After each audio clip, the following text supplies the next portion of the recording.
ಹೊಸಕೋಟೆ ತಾಲೂಕು ಜಡಗೇನಹಳ್ಳಿ ಹೋಬಳಿಯ ಕಾಜಿ ಹೊಸಳ್ಳಿ ಗ್ರಾಮ ಪಂಚಾಯಿತಿ ಅಧ್ಯಕ್ಷರ ಚುನಾವಣೆಯಲ್ಲಿ ತರಬಳ್ಳಿ ಹೇಮಾ ಮಂಜುನಾಥ್ ರವರು ಆಯ್ಕೆಯಾಗಿದ್ದಾರೆ. ಪಂಚಾಯಿತಿಯ ಅಧ್ಯಕ್ಷರ ಚುನಾವಣೆಯನ್ನು ಮಾನ್ಯ ಜಿಲ್ಲಾಧಿಕಾರಿಗಳ ನಿರ್ದೇಶನದಂತೆ ನಾನು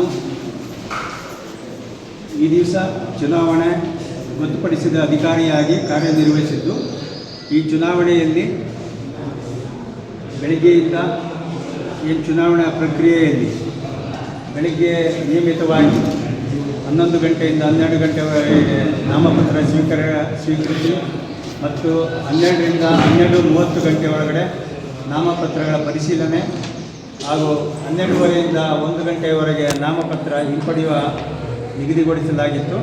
ಅದರಂತೆ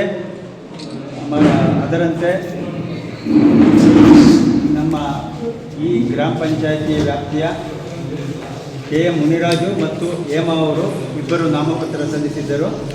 ಈ ಇಬ್ಬರು ನಾಮಪತ್ರಗಳು ಅಂಗೀಕೃತವಾಗಿ ಮತ್ತು ಅವರು ಯಾವುದೇ ನಾಮಪತ್ರ ವಾಪಸ್ ಪಡೆಯದೇ ಇರೋದರಿಂದ ಚುನಾವಣೆ ನಡೆಸುವ ಕಾರ್ಯವಿತ್ತು. ಅದರಂತೆ ಚುನಾವಣೆ ಪ್ರಕ್ರಿಯೆ ಪೂರ್ಣಗೊಂಡು ಈಗ ಚುನಾವಣಾ ಫಲಿತಾಂಶ ಪ್ರಕಟಿಸಿದ್ದೇನೆ. ಒಟ್ಟು 19 ಮತಗಳು ಚಲಾವಣೆಯಾಗಿತ್ತು. ಅದರಲ್ಲಿ KM ಮುನಿರಾಜು ಅವರಿಗೆ 8 ಮತಗಳು ಹಾಗೂ ಹೇಮಾ ಅವರಿಗೆ 11 ಮತಗಳು ಪಡೆದುಕೊಂಡಿದ್ದರು. ಅತಿ ಹೆಚ್ಚು ಮತ ಪಡೆದ ಹೇಮಾ ಅವರನ್ನು ಈ ಚುನಾವಣೆಯಲ್ಲಿ ಅಧ್ಯಕ್ಷರಿಗೆ ಚುನಾಯಿತರಾಗಿದ್ದಾರೆ ಎಂದು ಘೋಷಿಸುತ್ತೇವೆ.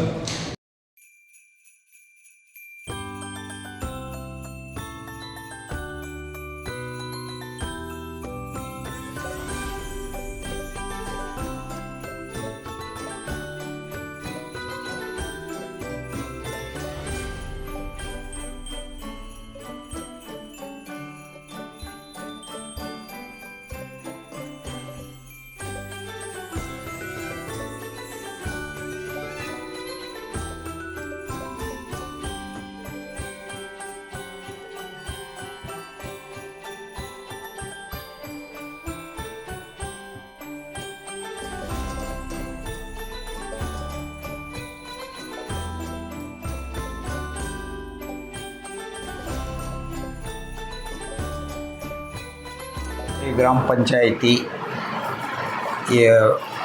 ಈ ಸಾಲಿನ ಕೊನೆಯ ಅವಧಿಯಲ್ಲಿ ನಮ್ಮ ಪಕ್ಷ BJP ಪಕ್ಷದ ಶ್ರೀಮತಿ ಹೇಮಾವತಿಯವರು ನಡೆದ ಎಲೆಕ್ಷನ್ನಲ್ಲಿ 3 ಬಹುಮತಗಳಿಂದ ಗೆದ್ದಿರುತ್ತಾರೆ. ಆದ್ದರಿಂದ ಯಾವುದೇ ನಮ್ಮ ವ್ಯಾಪ್ತಿಯ ಗ್ರಾಮಗಳಲ್ಲಿ ಭೇದ ಭಾವ ಇಲ್ದಿರ ಕೆಲಸ ಕಾರ್ಯಗಳನ್ನು, ಸರ್ಕಾರಿ ಕೆಲಸ, ಸಾರ್ವಜನಿಕರ ಕುಡಿಯುವ ನೀರಿನ ವ್ಯವಸ್ಥೆ ಇರ್ಬೋದು, ರಸ್ತೆಗಳು, ಚರಂಡಿ ಕ್ಲೀನಿಂಗ್ ವ್ಯವಸ್ಥೆ ಎಲ್ಲ ನೀಟಾಗಿ ಮೇಂಟೈನ್ ಮಾಡ್ಕೊಂಡು ಹೋಗಲಿ, ಎಲ್ಲರನ್ನೂ ಒಮ್ಮತದಿಂದ ತೆಗೆದುಕೊಂಡು ಹೋಗಬೇಕಾಗಿ ಕೋರ್ಕೊಳ್ತೀನಿ. ಎಲ್ಲರಿಗೂ ನಮಸ್ಕಾರ.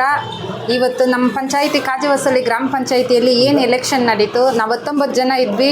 ಅದರಲ್ಲಿ 11 ಮತಗಳಿಂದ ನನ್ನನ್ನು ಜಯಶೀಲಳನ್ನಾಗಿ ಮಾಡಿರೋ ನಮ್ಮ ಪ್ರತಿಯೊಬ್ಬ ಗೌರವಾನ್ವಿತ ಸದಸ್ಯರಿಗೂ ನಾನು ಚಿರಋಣಿ ಆಗಿರ್ತೀನಿ. ಮತ್ತು ಅದೇ ರೀತಿಯಲ್ಲಿ ಉಳಿದು ಇನ್ನು 10 ತಿಂಗಳು ಏನು ಅವಧಿ ಇದೆ, ಅದರಲ್ಲಿ ಎಲ್ಲರನ್ನೂ ಒಂದು ಒಮ್ಮತದಲ್ಲಿ ನಡೆಸ್ಕೊಂಡು ಪಂಚಾಯಿತಿ ಒಂದು ಅಭಿವೃದ್ಧಿಗೆ ಎಲ್ಲ ನಮ್ಮ ಲಿಮಿಟ್ಸಲ್ಲಿ ಎಷ್ಟು ಗ್ರಾಮಗಳು ಬರುತ್ತೆ ಅದರಲ್ಲಿ ಯಾವುದೇ ಒಂದು ಪ್ರಾಬ್ಲಮ್ ಬರ್ದಿದ್ದಂಗೆ, ಒಂದು ನೀರು ಪ್ರಾಬ್ಲಮ್ ಆಗ್ಬೋದು, ರಸ್ತೆ ಪ್ರಾಬ್ಲಮ್ ಆಗ್ಬೋದು, ಎಲ್ಲದನ್ನೂ ಇದು ಮಾಡ್ಕೊಂಡು ಹೋಗ್ತಾ ಒಂದು ಒಳ್ಳೆ ಅಧಿಕಾರನ ನಡೆಸಿ ಇರೋ ಈ ಅವಧಿಯಲ್ಲಿ ಅಧಿಕಾರ ನಡೆಸಿ ನಮ್ಮ ಪಂಚಾಯಿತಿನ ಅಭಿವೃದ್ಧಿ ಮಾಡ್ತೀವಿ ಅಂತ ಹೇಳ್ತಾ, ನನಗೆ ವೋಟ್ ಮಾಡಿರೋ ಎಲ್ಲರಿಗೂ ಧನ್ಯವಾದಗಳು ಹೇಳ್ತಾ, ಇದೇ ಸಮಯದಲ್ಲಿ ಇವರು ನಮ್ಮ ನಾರಾಯಣ ಸಮ್ಮಣ್ಣವರು, ಬಸಯ್ಯಣ್ಣವರು, ತುಂಬ ನಮ್ಮ ಮುನೇಗೌಡರು ತುಂಬ ಕಷ್ಟಪಟ್ಟಿದ್ದಾರೆ, ಹಿರಿಯರು ತುಂಬ ಕಷ್ಟಪಟ್ಟಿದ್ದಾರೆ. ಅವ್ರಿಗೂ ನಾನು ಚಿರಋಣಿ ಆಗಿರ್ತೀನಿ. ಮತ್ತು ನಮ್ಮ MTB ಅಣ್ಣವರು ನಮಗೆ ಚಾನ್ಸ್ ಕೊಟ್ಟು BJPಯಲ್ಲಿ ನಮಗೊಂದು ಮೆಂಬರ್ ಇದಕ್ಕೆ ಸೀಟ್ ಕೊಟ್ಟು ನಮ್ಮ ಈ ಒಂದು ಅಧ್ಯಕ್ಷರು ಒಂದು ಇದಕ್ಕೂ ತುಂಬ ಸಪೋರ್ಟ್ ಮಾಡಿದ್ದಾರೆ. ಅವ್ರಿಗೂ ನಾನು ಥ್ಯಾಂಕ್ಸ್ ಹೇಳ್ತೀನಿ. ಮತ್ತು ನಮ್ಮ ಹೊಸಕೋಟೆ ಆಶಾ ರಾಜಶೇಖರ್ ಅಕ್ಕಗೂ ಸರ್ಗೂ ನಾನು ನಗರಸಭೆ ಅಧ್ಯಕ್ಷರಿಗೂ ನಾನು ಥ್ಯಾಂಕ್ಸ್ ಹೇಳ್ತೀನಿ. ನಮ್ಮ ಕಾಜಿ ಹೊಸಳ್ಳಿ ಗ್ರಾಮದ ನೂತನವಾಗಿ ಆಯ್ಕೆಯಾಗಿರೋ ಅಧ್ಯಕ್ಷರಾಗಿ ಹೇಮಾವತಿಯವರಿಗೆ ಅಭಿನಂದನೆಗಳು. ಅವರು ಎಲ್ಲ ಕಾರ್ಯಗಳನ್ನು ಚೆನ್ನಾಗಿ ಎಲ್ಲರನ್ನೂ ಒಮ್ಮತದಿಂದ ತೊಗೊಂಡೋಗಿ ನೀಟಾಗಿ ಮಾಡ್ಕೊಂಡು ಹೋಗಲಿ, ಅಷ್ಟೇ ನಾವು ಕೇಳೋದು. ಯಾವುದೇ 10 ತಿಂಗಳು ಸುಖಕರವಾಗಿ ನಡ್ಕೊಂಡು ಹೋಗಲಿ ಅಂತ. ನಮ್ಮದು 9, ಅವ್ರದ್ದು 10 ಇದ್ದಿದ್ದು, ನಮ್ಗೆ 2 ಮತ ಎಕ್ಸ್ಟ್ರಾ ಸಿಕ್ಕಿದೆ. ನಮ್ಗೆ ಭಾರಿ ಖುಷಿಯಾಗಿದೆ. ಮತದಾರಗಳಿಗೆಲ್ಲ ಅಭಿನಂದನೆ ಸಲ್ಲಿಸ್ತಾ ಇದ್ದೀನಿ.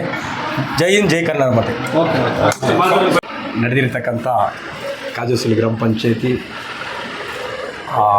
ಅಧ್ಯಕ್ಷರ ಒಂದು ಚುನಾವಣೆಯಲ್ಲಿ 11 ಓಟಿನ ಅಂತರದಿಂದ ಒಂದು ಜಯಶೀಲರನ್ನಾಗಿ ಮಾಡಿರ್ತಕ್ಕಂಥ ಅಧ್ಯಕ್ಷರಾಗಿ ಆಯ್ಕೆ ಮಾಡಿರ್ತಕ್ಕಂಥ ಹೇಮಾ ಮಂಜುನಾಥ್ ಅವರಿಗೆ ವಿಶೇಷವಾಗಿ ಆಯ್ಕೆ ಮಾಡಿರ್ತಕ್ಕಂಥ ಶ್ರಮಪಟ್ಟಿರ್ತಕ್ಕಂಥ ಭಾಳ ಮುಖ್ಯವಾಗಿ ಮೊದಲನೇದಾಗಿ ನಮ್ಮ ಪಂಚಾಯತಿ ಎಲ್ಲ ಸದಸ್ಯರುಗಳಿಗೂ, BJP ಪಕ್ಷದ ಪಂಚಾಯತಿ ಎಲ್ಲ ಸದಸ್ಯರಿಗೂ ಧನ್ಯವಾದಗಳನ್ನು ತಿಳಿಸ್ತೇವೆ. ಅದಕ್ಕೆ ಬಹಳ ಒಂದು ರಿಸ್ಕ್ ತಗೊಂಡು ನಾವು ಅದರ ಇದೇ ಸವಾಸನೆ ಬೇಡ ಅನ್ನೋ ಥರ ನಾವು 2 ಟೈಮ್ ಡಿಸಪಾಯಿಂಟ್ ಆಗಿತ್ತು ನಮಗೆ ಕಳೆದ ಒಂದು ಸಮಯದಲ್ಲಿ. ಅದಕ್ಕೆ ಬಂದು ಬಹಳ ಮುಖ್ಯ ಒಂದು ಕಾರಣ ನಾರಾಯಣ ಸೋಮಣ್ಣ ಅವರು, ಇಲ್ಲ ನೀವು ನಿಂತ್ಕೊಬೇಕು, ನಾವು ಬೇಡ ಅಂತ ಪ್ರಸನ್ನವರು ಕೇಳಿದ್ರು, ನಾವು ಬೇಡ ಅಂತ ಹೇಳಿದ್ವಿ.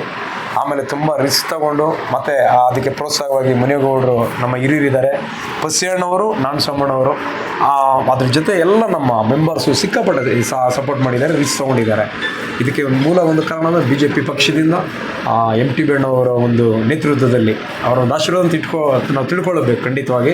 ಆಮೇಲೆ ಮುಖ್ಯವಾಗಿ ಬಂದು ನಮ್ಮ ಹೊಸಕೋಟೆ ನಗರಸಭೆ ಅಧ್ಯಕ್ಷರು ನಮಗೆ ಒಂದು ತಂದೆ ತಾಯಿ ಥರ ಅವರು ನಮಗೆ ರಾಜಶೇಖರಣ್ಣ ಮತ್ತು ಆಶೇಖ ಅವರು ಒಂದು ಧೈರ್ಯ ಮತ್ತು ಅವರು ಸಹಕಾರ ಮತ್ತು ಅವರ ಒಂದು ಪ್ರೋತ್ಸಾಹ ಬಹಳ ಮುಖ್ಯವಾಗಿ ಈ ಎಲ್ಲ ಇದಕ್ಕೆ ಕಾರಣವಾಗಿ ಮತ್ತು ಎಲ್ಲ ತುಂಬ ಸಪೋರ್ಟ್ ಮಾಡಿದ್ದಾರೆ. ಮತ್ತು ನಮ್ಮ ಪಂಚಾಯತಿ ಲಿಮಿಟ್ ಎಲ್ಲ ನಮ್ಮ ಸ್ನೇಹಿತರು, ಪಕ್ಷದ ಎಲ್ಲ ಸ್ನೇಹಿತರುಗಳು ಮತ್ತು ಲೀಡರ್ಸ್ಗೂ ನಾನು ಧನ್ಯವಾದಗಳನ್ನು ತಿಳಿಸ್ತೇನೆ. ಮತ್ತು ಎಸ್ಪೆಷಲಿ ಈಗ ಪಕ್ಷದ ಪರವಾಗಿ ನಾವು ಈಗ ಇರ್ತಕ್ಕಂಥ ಅಧಿಕಾರ 10 ತಿಂಗಳು ಪಕ್ಷದ ಏಕಪಕ್ಷವಾಗಿ ಅಲ್ಲ, ಇದು ಸರ್ವೋಭಿಮುಖವಾಗಿ ಎಲ್ಲರಿಗೂ ಒಳ್ಳೆಯದಾಗಬೇಕು. ಇದು ರಾಜಕೀಯ ಪಾಲಿಟಿಕ್ಸ್ ಇದರಲ್ಲಿ ಇನ್ವಾಲ್ವ್ಮೆಂಟ್ ಆಗಲ್ಲ. ಯಾವುದೇ ಇವಾಗ ಏನು ಚಿಕ್ಕ ಕೆಲಸ ಗೌರ್ಮೆಂಟಿಂದ ಅನುದಾನ ಆಗ್ಬೋದು, ಯಾವುದೇ ಕರೆ ಆಗಲಿ ನಿಷ್ಪಕ್ಷಪಾತವಾಗಿ ಅಧಿಕಾರ ಅದನ್ನು ನಡೆಸ್ತಾರೆ ಆ ಅಧ್ಯಕ್ಷರು ಅಂತ ಹೇಳ್ಬಿಟ್ಟು ನಾನು ಅದನ್ನು ಭರವಸೆ ಕೊಡ್ತೀನಿ. ಮತ್ತು ಎಲ್ರಿಗೂ ಅಷ್ಟೇ ಯಾವುದೇ ರೀತಿಯಾಗಿ ಒಂದು ಬೇಜವಾಬ್ದಾರಿತನ ಇಲ್ಲದೆ ಒಂದು ನ್ಯಾಯವಾಗಿ ಮತ್ತು ಜವಾಬ್ದಾರಿಯುತವಾಗಿ ಈ ಅಧಿಕಾರವನ್ನು ನಿಭಾಯಿಸ್ತೇವೆ ಅಂತೇಳಿ 2 ಮಾತನ್ನು ಹೇಳಲು ಅವಕಾಶ ಕೊಟ್ಟಂಥ ತುಂಬ ಜನ ಇದ್ದಾರೆ. ಅದರಲ್ಲಿ ಎಲ್ರಿಗೂ ಧನ್ಯವಾದ ತಿಳಿಸ್ತೇನೆ. ಯಾರಾದರೂ ಹೆಸರು ಮಾಡ್ತಿದ್ರೆ ದಯವಿಟ್ಟು ಕ್ಷಮಿಸಬೇಕು. ವಿಶೇಷವಾಗಿ ನಿಮ್ಮೆಲ್ಲರಿಗೂ ನನ್ನ ಧನ್ಯವಾದಗಳು ತಿಳಿಸ್ತೇನೆ. ಎಲ್ಲ ವಾಹಿನಿಯವರಿಗೂ ನನ್ನ ನಮಸ್ಕಾರಗಳು. ಇಂದಿನ ಈ ಬೆಂಗಳೂರು ಗ್ರಾಮಾಂತರ ಜಿಲ್ಲೆ ಹೊಸಕೋಟೆ ತಾಲೂಕು ಜಡ್ಗಿನಹಳ್ಳಿ ಹೋಬಳಿಯ ನಮ್ಮ ಕಾಜೇಹೊಸಳ್ಳಿ ಗ್ರಾಮ ಪಂಚಾಯತಿಯಲ್ಲಿ 18 ಜನರಿಂದ 19 ಜನರಿಂದ 11 ಓಟುಗಳು ನಮ್ಮ ಇದೇ ಅನುಭವಿಗಳಾದ ಹೇಮಾ ಮಂಜುನಾಥ್ ಅವರಿಗೆ 11 ಓಟಿಂದ ಅವರು ಜಯಿಸಿದ್ದಾರೆ. ಆದ್ದರಿಂದ ಎಲ್ಲ ಈ 19 ಜನಗೂ ಒಂದೇ ಥರ ಅವ್ರು ಮಾಡ್ತಾರೆ ಅಂತ ನನಗೆ ಒಂಥರ ವಿಶ್ವಾಸ ಉಂಟು. ಅದೇ ನನ್ನ ಶುಭಾಶಯಗಳು ಅಷ್ಟೇ.